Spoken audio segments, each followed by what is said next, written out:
Hey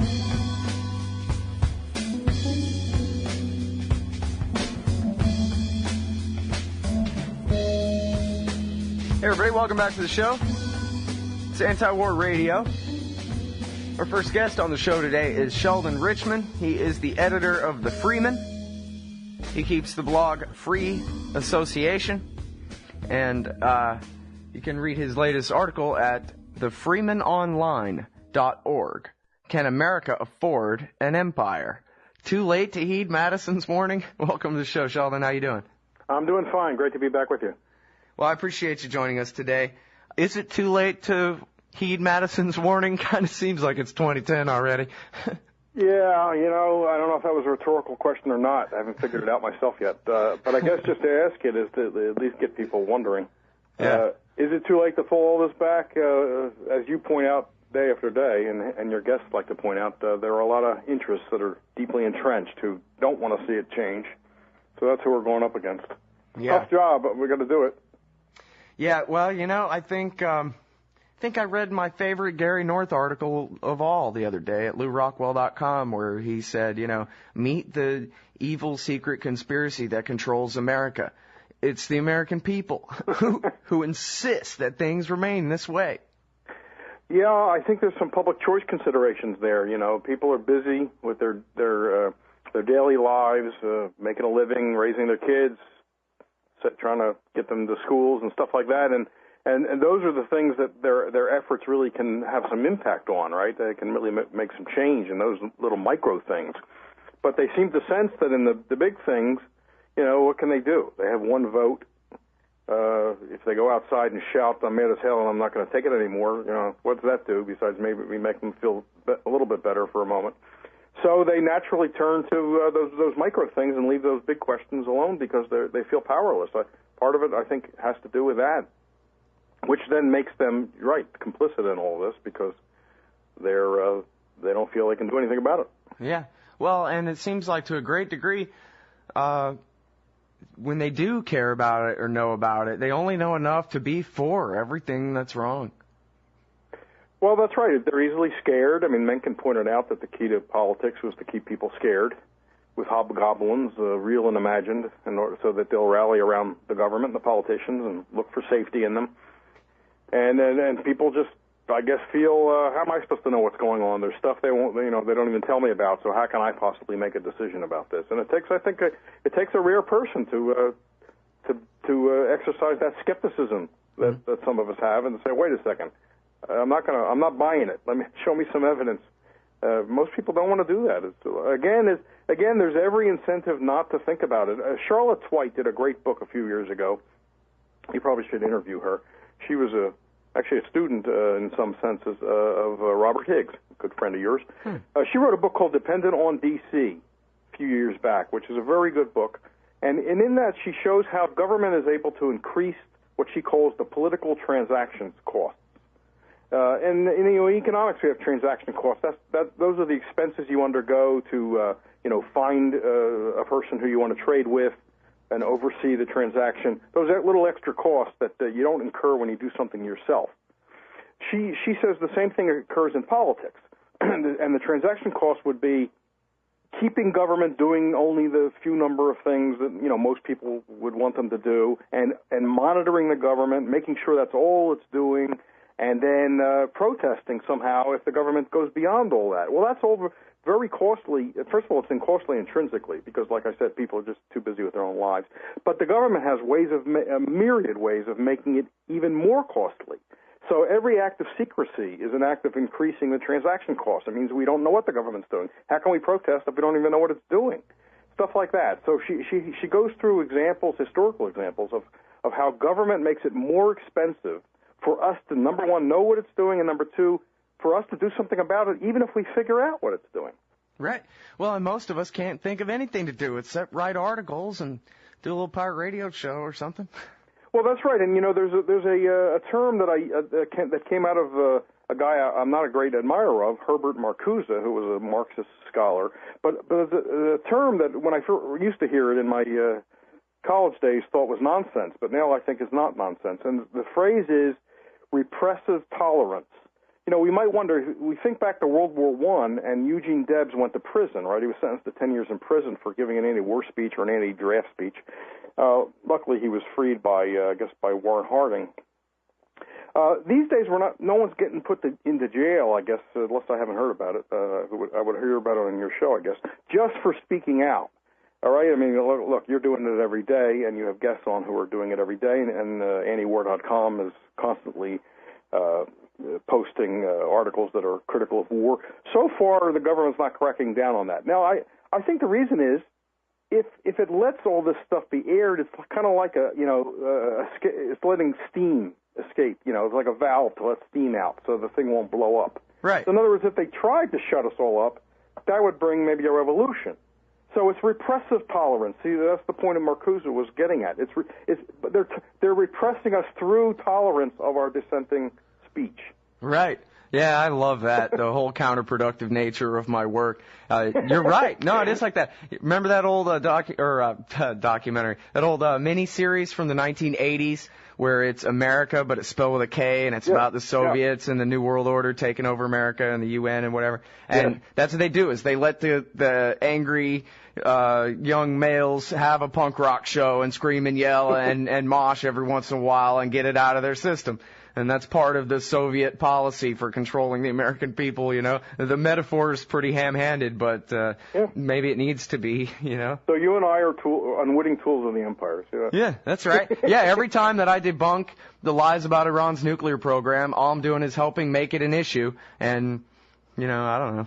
Well, who knows, somebody listens to your show, and then after the show they say, okay, I feel good. I've listened to his show. Now I can just go back and forget about it. Right. Yeah, of course. Although, I don't know, man. It seems like the truth ought to matter, even if it doesn't really. And no, it does. So we'll just go with that. I'm being facetious here. I know. But you're right. No, you're right, though. Well, it's no different than, you drive down the street, and because you were there, a wreck didn't happen, and, the next Hitler goes on to take over or whatever. You don't know exactly what the ripple effects of your actions are going to be. You have to just try to do what's right and hope for the best, I guess, Right. You don't know who's going to hear it on a given random day. And you could inspire the next Wayne Allen Root to go, hey, I think I'm into libertarianism now, and then come and ruin it, Well, listen, I don't know if this is because of your show, but Ann Coulter is starting to crack. Yeah, no, it's not because of anything I did. I know that. Now, I'm not sure whether I think Justin might have been a little sanguine, Justin Raimondo, in his column praising her, egging her on. I'm not quite ready to go. We went a little far, I think, but yeah, that's how it is when the right's out of power. And then the question is, can we teach them that it's not Obama, it's Washington, D.C. That's the problem, and keep some of them on our side when the parties in power switch back again. Well, there was one particular word that did not appear in her column, and that is the word Israel. Yeah, or I think that's she was wrong about anything either. Well, that's true too. That's true too. But yeah, I don't know if we'll really have time. I guess we can just try to address this real quick in a couple minutes here. The Freedom Fest in Las Vegas. Yes. The whole premise of that is some kind of coalition between the right and the libertarians. And I wonder, how does that work out on questions of war and peace in a big conference like that? Well, there wasn't very much on war and peace at this conference. Most of and this I think reflects Mark Skousen, who's the organizer, his own taste. I mean, it's very heavy into investment type sessions and gold and things like that, and the coming crash and stuff like that, which is fine. I don't have an objection to that. But that, and I think he typically piggybacks this conference before or after an investment, a hard money conference. So you get a lot of those people. And that's fine, and they're interested in bigger issues too, but they do have this concentration on, how to save their assets from government confiscation one way or the other. So you know that going in. Now there were some percentage, maybe less than half of the sessions are on other things, but very little of it on foreign policy. There was a debate. Well, there was a presentation by Doug Mondo, which I didn't get to see. I didn't see a lot of stuff. Go ahead and hold it right there. Okay, sorry, sure. You know how it is with these hard breaks. Oh, yeah, no problem. Yeah, I want to talk about the left and the right, because I got on pause over here Ralph Nader interviewing Judge Napolitano, which was really cool, too. So, and we'll talk about the cost of empire when we get back with Sheldon Richman after this, y'all. You can interact with other LRN listeners on our message board at forum.lrn.fm. That's forum.lrn.fm.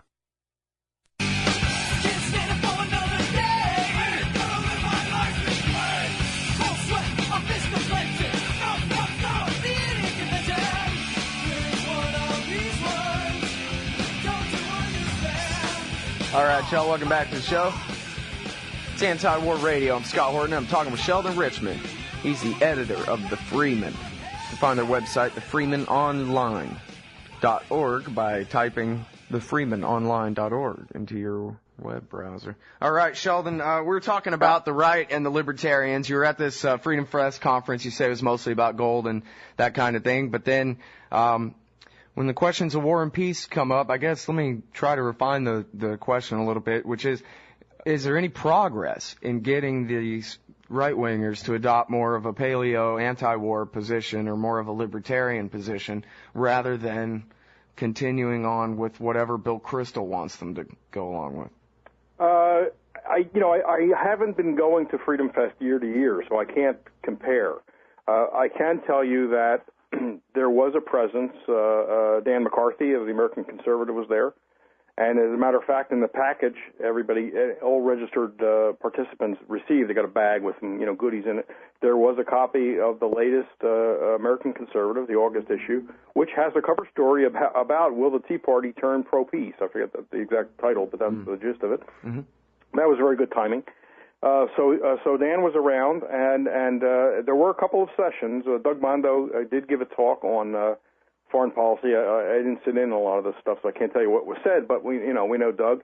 And Doug Casey also gave a talk on foreign policy, somebody told me. But the interesting thing that I think a lot of people were looking forward to and a lot of people turned out to see was a debate. It was billed as a debate between John Utley, who's actually, I think, associate publisher of the American Conservative magazine, and an old-time, old-right kind of libertarian conservative guy. Yeah, he's the founder of Americans Against World Empire. Right, strong credentials in foreign policy. And the debate was against George Gilder, who I believe has a new book out. He did hold up a book, I think, called The Test of Israel or something along those lines.